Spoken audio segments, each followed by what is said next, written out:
Have you been thinking about buying a home in the fall of 2023? Not sure if it's the right time to make that big investment? In this video, I'm going to break down the cons and the pros to help you make an informed decision. Now let's get right into it. Con number one, inventory. One downside is that the fall real estate market typically has fewer options. In the fall season, it tends to have a limited selection of available homes compared to the summer and spring months. And not only are there fewer listings in the fall, 2023 is experiencing incredibly low inventory. According to Realtor.com, the number of homes for sale in the 50 largest metro areas decreased by 8.9% in September compared to September of last year. And in all regions of homes actively for sale, and this depends on which region you live in, inventory is down 30 to 60% from pre-pandemic levels between 2017 and 2019. Con number two, interest rates. Mortgage interest rates are the highest level we've seen in 23 years. With higher interest rates, buyers will face higher monthly mortgage payments, which makes home ownership more expensive. And it also potentially limits the amount of house they can afford. When you have high mortgage rates, it reduces the amount of money buyers can borrow from the bank, which reduces their purchasing power. So this can cause a buyer to potentially settle for a less expensive home or a smaller mortgage amount. Con number three, the weather. Depending on your location, we know fall weather conditions can be pretty uncertain. And when it comes to the fall and you're moving and doing inspections and viewing homes with rain, snow, and colder temperatures, it can really make it difficult to thoroughly evaluate the exterior and outdoor spaces of a home, which could potentially be hiding underlying issues. Now, before we get to con number four, if you like what you're watching, please be sure to hit that subscribe button and ring that bell for notifications of new videos posted every week. Con number four, school year considerations. If you have children and you're moving to a different area, this can definitely disrupt their education, and they're going to potentially have to adapt to a new curriculum, teaching style, and yes, even classmates. Children may miss out on extracurricular activities such as the sports or clubs that they started in the beginning of the year. And in some cases, moving to a new area may result in longer commute times to school,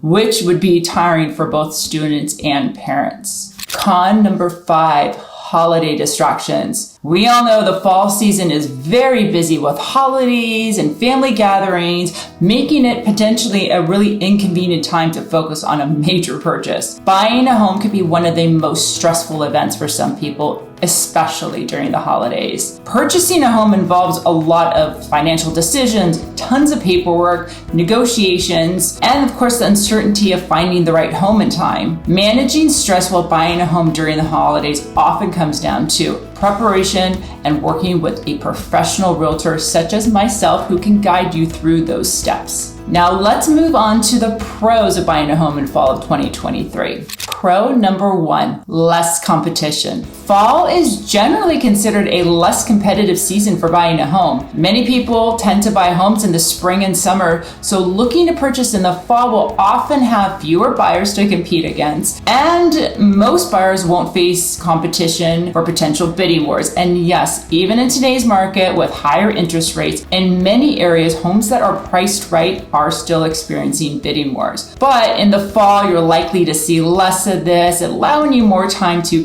shop around and make up your mind on what home you like before writing an offer. Pro number two, motivated sellers. Home sellers who have listed their property for sale in the fall may be more motivated to sell, especially if they've had their home on the market for a while. Sellers may also want to avoid ongoing costs associated with property ownership, such as property taxes and maintenance and mortgage insurance. And this can really work in the buyer's favor, as motivated sellers might be willing to negotiate on the price or terms of the sale in order to close before the end of the year. Pro number three, potential discounts.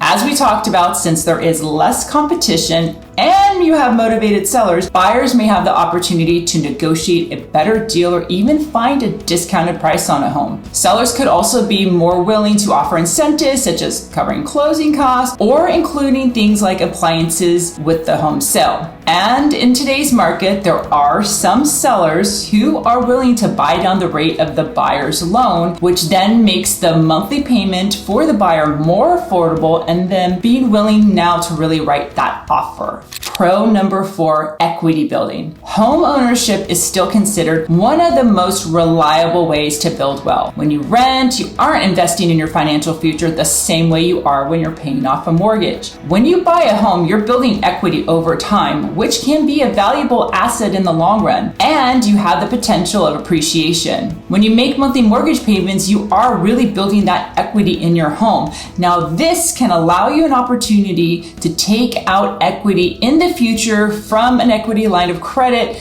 and be able to tap into that appreciation when you need to. Owning a home really provides long-term stability and security. And in today's market, many buyers are choosing to buy now, refinance later, especially if they expect to live in the home for 5 years. They will figure mortgage rates will go down. They'll refinance then, they'll get into the home now, and that way they don't have to deal with more competition from buyers later on and potentially more bidding wars, which we saw during the pandemic. Pro number 5, tax benefits. Homeownership often comes with tax advantages. Mortgage interest deductions is one of those tax benefits. Homeowners can deduct the interest paid on their mortgage from their taxable income. Not only can you deduct the mortgage interest, but also the property tax. Homeowners can deduct property taxes paid on their primary residence. And don't forget the closing cost deductions. Certain closing costs, such as points or origination fees, can be deducted on your tax return. By purchasing a home in the fall, you can really start taking advantage of these tax benefits. It is important to note that you should always speak with a tax professional for personalized advice on your specific situation and also to keep updated on the laws and regulations in your area. I hope this video was helpful with making that big decision if the fall is the right time to buy or if you should wait till 2024. If you have any questions about buying, selling, or investing, please be sure to reach out to me and my team. We would love to hear from you. And if you are located outside of California, I can also connect you to a professional realtor in your area. Now, don't forget to hit that subscribe button and notification.